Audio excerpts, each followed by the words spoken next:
Hello बच्चों, मैं हूँ आपकी हिंदी टीचर और मेरे क्लास में आप सभी बच्चों का हार्दिक स्वागत है। सुखिया सब संसार है, खाए अरु सोवे, दुखिया दास कबीर है, जागे अरु रोवे। तो इस दोहे के अर्थ को लेकर आपके समक्ष उपस्थित हूँ। आप सभी जानते हैं कि कबीरदास जी हिंदी साहित्य के भक्ति काल के निर्गुण काव्यधारा के अंतर्गत ज्ञान मार्गी शाखा के या संत काव्यधारा के प्रतिनिधि कवि हैं और इनका प्रमुख ग्रंथ है बीजक, जिसे 3 भागों में बांटा गया है: साखी, सबद, रामायणी।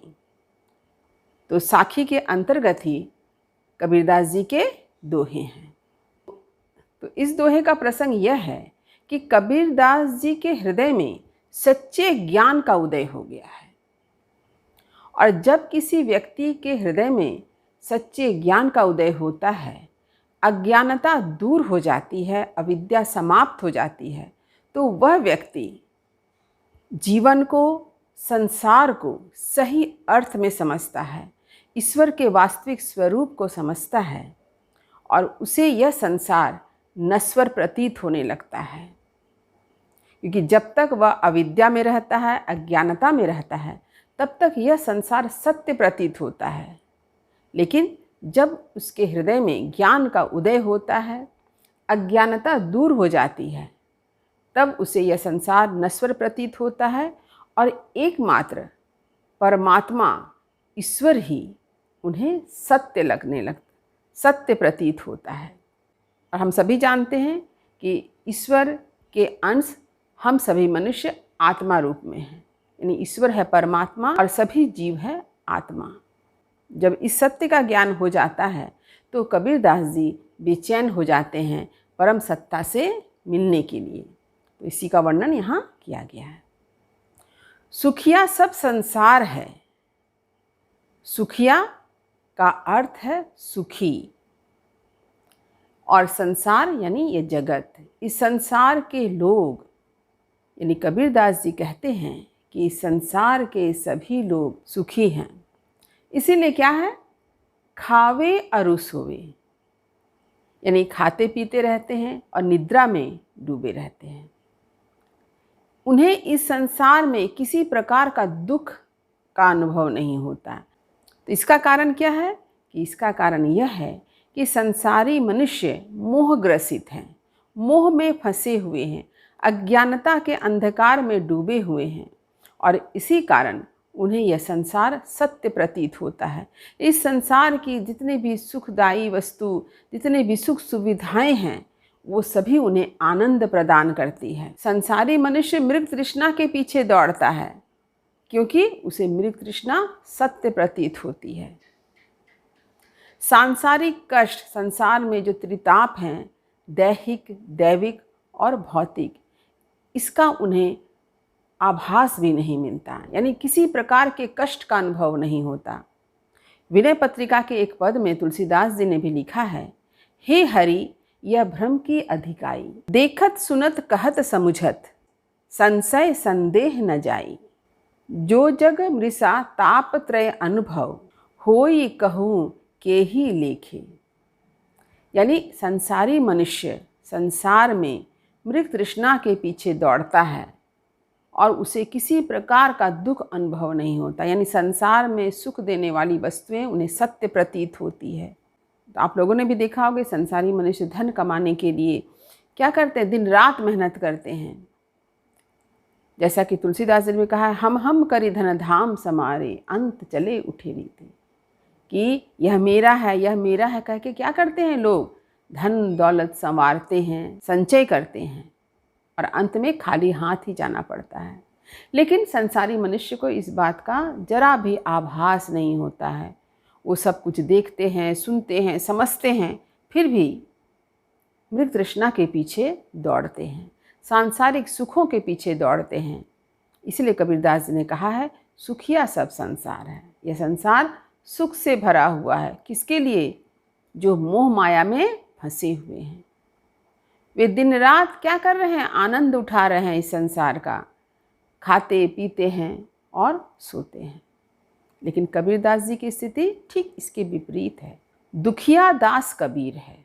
दुखिया अर्थात दुखी, तो दुखी कौन है? कबीरदास जी हैं। जागे अरु रोवे, वे सो नहीं पाते हैं, उन्हें नींद नहीं आती है, उनके आंखों से आंसू बहते हैं। तो इसका कारण क्या है कि कबीरदास जी के हृदय में ज्ञान का उदय हो गया है। वे माया मोह के बंधन से बाहर निकल गए हैं। उनके हृदय की अविद्या समाप्त हो गई है, इसीलिए वे दुखी हैं। क्यों दुखी हैं? क्योंकि वो संसार के लोगों को देख रहे हैं कि वे किस तरह से माया मोह में फंसे हुए अपने जीवन को नष्ट कर रहे हैं। जो समय उन्हें मिला है उस समय का वो क्या कर रहे हैं? सांसारिक सुखों को इकट्ठा करने के पीछे खर्च कर रहे हैं, लेकिन एक बार भी ईश्वर का ध्यान नहीं कर रहे हैं। इसके साथ ही साथ कबीरदास जी क्यों दुखी हैं? क्योंकि उनके हृदय में ज्ञान का उदय हो गया है। परम सत्य परमात्मा को वे जान गए हैं और उनसे मिलने के लिए वे बेचैन हैं। वे इस सत्य को जान गए हैं कि वे ईश्वर के ही अंश हैं और उन्हें ईश्वर में ही जाके लीन होना है। इसीलिए वे परम सत्ता में मिलने के लिए बेचैन हो जाते हैं। उनके आंखों से अश्रु बहते हैं। तो कबीरदास जी दो कारण से दुखी हुए। एक तो संसारी लोगों को देखकर दुखी हैं कि किस प्रकार से वे माया मोह में फंसे हुए अपने जीवन को व्यर्थ में गंवा रहे हैं, एक बार भी ईश्वर का नाम नहीं लेते हैं। दूसरा कारण है कि कबीरदास जी के हृदय में ज्ञान का उदय होने के कारण उन्होंने ईश्वर के रहस्य को जान लिया है। वे समझ गए हैं कि संसार की हर वस्तु नश्वर है, संसार में कुछ भी अमर नहीं है। अगर कुछ अमर है तो वह है परमेश्वर। वे इस सत्य को जान गए हैं कि उनका शरीर भी एक दिन नष्ट हो जाएगा और परमात्मा में लीन हो जाएगा।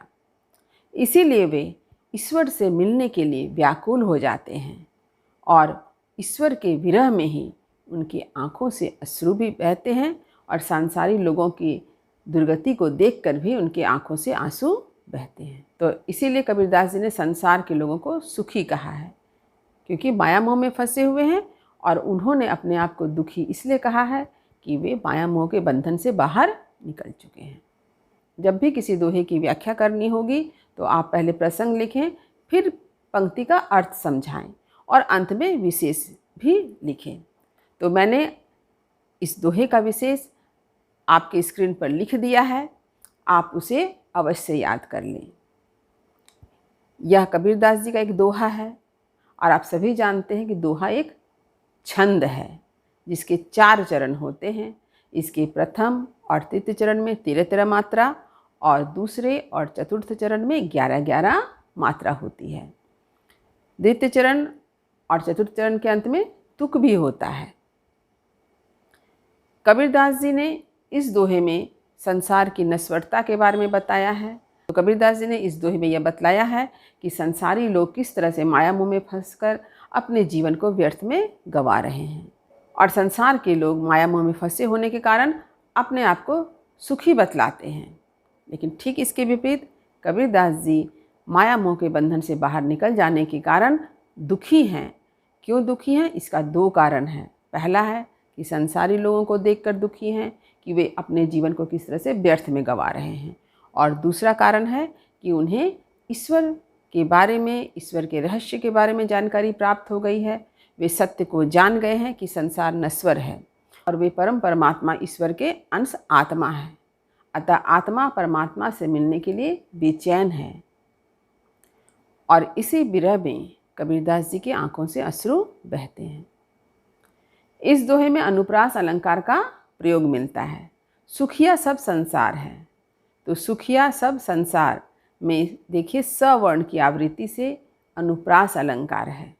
तो इस तरह से आप दोहे का अर्थ लिखने के बाद विशेष को जरूर लिखें। तो उम्मीद करती हूँ कि आज मैंने इस दोहे का अर्थ जिस तरह से आप लोगों को समझाया, यह आप अच्छी तरह से समझ गए होंगे। वीडियो को लाइक करें, सभी पढ़ने वाले विद्यार्थियों में इसे शेयर जरूर करें।